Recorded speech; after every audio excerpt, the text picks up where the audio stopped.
komputasional yaitu merupakan kemampuan berpikir yang dapat menyelesaikan permasalahan ataupun persoalan sehari-hari dengan menggunakan teknik ilmu komputer. Jadi tekniknya yang kita gunakan, bukan berarti menyelesaikannya pakai komputer saja, tidak, tapi caranya terstruktur. Kenapa kita harus berpikir komputasional? Karena kita menghadapi sudah ada di abad 21, di mana harus punya kompetensi 4C. Pernah Bu Guru sampaikan ya? Apa itu 4C? Yang pertama, critical thinking, kalau bahasa Inggrisnya itu berpikir kritis. Yang keduanya, creativity atau kreativitas. Yang ketiganya, communication, komunikasi. Yang keempat, collaboration, berkolaborasi. Apa sih kolaborasi itu? Kerja sama. Jadi ini diperlukan dalam abad 21 dan itu harus punya konsep dasar berpikir komputasional. Jadi coding itu kita bukan hanya belajar komputer, gadgeting, tapi cara berpikirnya juga yang harus kita ubah. Ya. Ada yang ditanyakan? Nah, dalam berpikir komputasional ini ada empat prinsip. Yang pertama, decomposition atau dekomposisi, yaitu pemecahan masalah. Yang kedua, pattern recognition bahasa Inggrisnya, yaitu pengenalan pola. Yang ketiga, abstraction atau abstraksi. Yang keempat, algorithmic thinking atau berpikir algoritmik. Bahasanya susah. Dan nanti realisasinya juga kalian akan bisa ya. Ini penjelasannya. Decomposition itu bagaimana sih? Yaitu memecah masalah besar menjadi kecil-kecil. Nanti ada contohnya. Jadi sebuah masalah kalau dilihat aja kita merasa berat, tapi kita pecah menjadi bagian-bagian kecil supaya mudah menyelesaikan. Yang kedua, pattern recognition atau pengenalan pola, mencari kesamaan atau pola yang berulang. Ini dalam coding itu berguna. Misalnya kalian mau jadi programmer, ada yang cita-citanya jadi programmer, pembuat game dan lain-lain, itu nanti berguna. Kemudian abstraction atau abstraksi, fokus pada yang penting, abaikan yang tidak. Yang keempat, algorithmic thinking, berpikir algoritmik. Nah ini menyusun langkah-langkah penyelesaian yang urut. Ini yang keempat hampir sama dengan yang pertama. Tapi kalau yang pertama secara garis besar, kalau yang keempat ini berurutan. Guru beri gambaran. Kalau yang keempat ini misalnya kalian tahu langkah-langkah menyikat gigi. Dari mulai apa dulu? Misalnya umur, terus ambil sikat, sunat odol, lalu sikat gigi. Itu adalah langkah-langkahnya secara urut. Nah, kalau abstraksi, menebak sebuah objek dengan diberikan gambaran. Ya. Apa nih kita ice breaking dulu, boleh tak dulu?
kecil dan lebih mudah dikelola.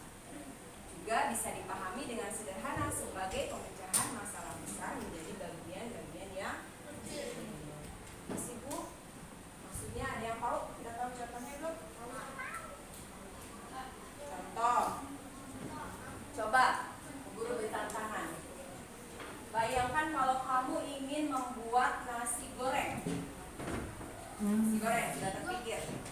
Apa yang harus kamu lakukan atau persiapkan? Nasi, menyiapkan nasi, terus menyiapkan wajan katanya, menyiapkan minyak, berarti menyiapkan nasinya, menyiapkan bumbunya, menyiapkan wajan apa namanya? Wajan kompor, berarti apa? Alatnya. Terus apa lagi? Kalau sudah matang? Piring, berarti untuk menyajikan. Itu adalah contoh posisi. Coba kita cek. Nah, betul. Jadi untuk membuat sebuah nasi goreng yang enak, kalau kita menggunakan prinsip komposisi, yang pertama kita menyiapkan dulu nasinya, yang kedua bumbunya. Bumbunya ada apa saja? Bawang garam, bawang merah, bawang putih, cabai, ya, terus minyak goreng, ya. Ada yang pakai margarin, sama telur, ada yang pakai sawi, pakai ini. Itu nanti secara lengkapnya kalau menggunakan prinsip algoritmik. Kalau menggunakan komposisi itu secara garis besarnya saja. Lalu alatnya tadi wajan namanya. Apalagi? Ini mau gorengnya sih? Ya, spatula ya. Terus setelah matang kita tutup piring untuk menyajikan. Kemudian sendok, gelas. Nah, itu bagian-bagian harus disiapkan. Nah, jadi dekomposisi ini membuat pekerjaan lebih mudah dikelola. Coba ada yang bisa memberi contoh lain? Tadi guru kasih contohnya jika ingin membuat nasi goreng enak. Ada yang mau memberikan contoh yang lain? Ya? Apa? Juna? Ayo Juna duduk yang betul. Semangat Juna. Gimana? Jika apa tadi Juna? Jika ingin membangun rumah. Jika ingin membangun rumah, betul, boleh. Apa yang harus disiapkan tadi? Ayo sebutkan kira-kira pertanyaan. Bahan-bahan. Iya. Terus apa lagi? Uang katanya, benar ya. Beli bahannya pakai uang. Betul. Apa lagi? Alat. Terus ada yang belum? Pekerja. Kasir bahan. Ayo. Ini. Nah, pinter lahan. Mau bangun di mana kalau tidak ada lahannya? Ya, itu tadi apa saja? Bahan, uang, pekerja, alat, dan lahan. Itu contoh berpikir dekomposisi. Jadi ketika mau bangun rumah, tiba-tiba aja langsung ini. Berarti tidak menggunakan prinsip berpikir dekomposisi. Itu gunanya dalam kehidupan sehari-hari. Selain itu, apalagi misalnya? Ayo, ada yang mau contoh lagi? Yang lain? Yang gampang saja. Misalnya di sini ada yang ditunjuk jadi panitia Agustusan. Apa yang harus dipersiapkan? Modal. Iya, betul. Dananya apalagi? Kopi. Mau Agustusan, mau ada acara Agustusan yang dipersiapkan? Alat. Ya, mau misalnya mau ada acara apa? Lomba. Berarti jenis lombanya. Terus apa lagi? Hadiah, betul. Terus apa lagi? Orang-orangnya perlu tidak yang membantu? Panitia, betul. Panitia harus dibentuk. Panitia, ada hadiah, ada lombanya. Panitia. Apa lagi? Ya, modal, betul tadi dananya, biayanya. Itu adalah salah satu contoh penerapan dekomposisi dalam kehidupan sehari-hari. Ya. Nah, ini dalam kegiatan atau dalam pembelajaran coding atau berpikir komputasional itu kita juga menggunakan dua cara, namanya plugging atau plug dan unplugging. Plugging itu dengan menggunakan media gadget seperti laptop, fokus, HP,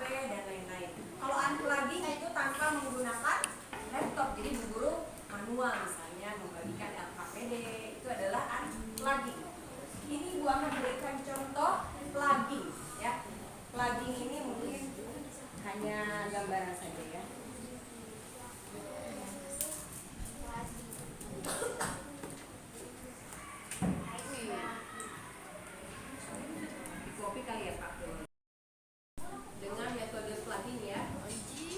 Sekarang Bubur coba.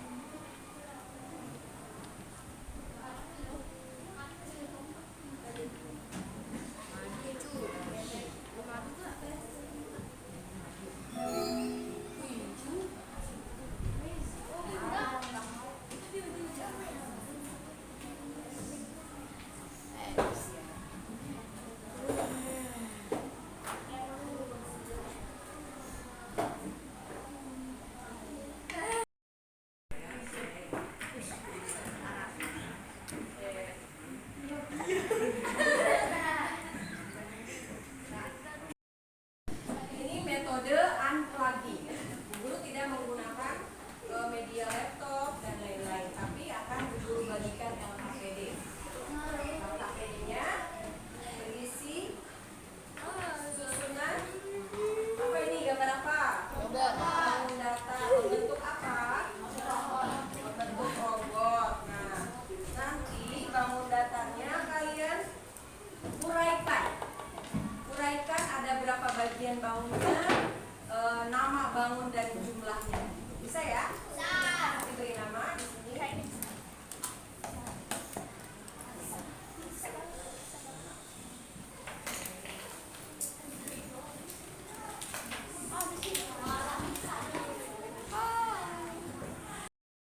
Tulis nama bangunnya, lalu jumlah bangun seluruhnya yang ada dalam bentuk atau gambar kelasnya ya.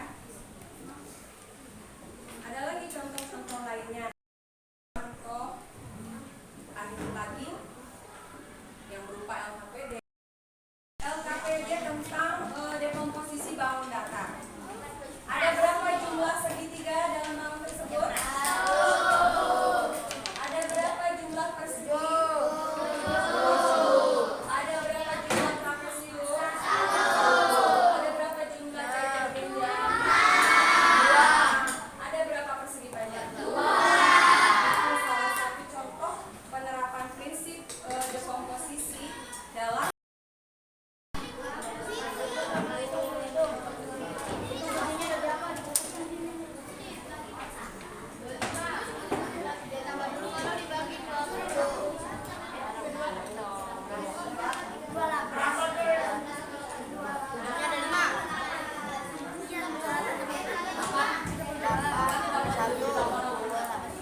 sering kalian terapkan dalam kehidupan sehari-hari? Ya, itu adalah bagian dari kehidupan sehari-hari. Baik. Sekian, terima kasih untuk pertemuan hari ini tentang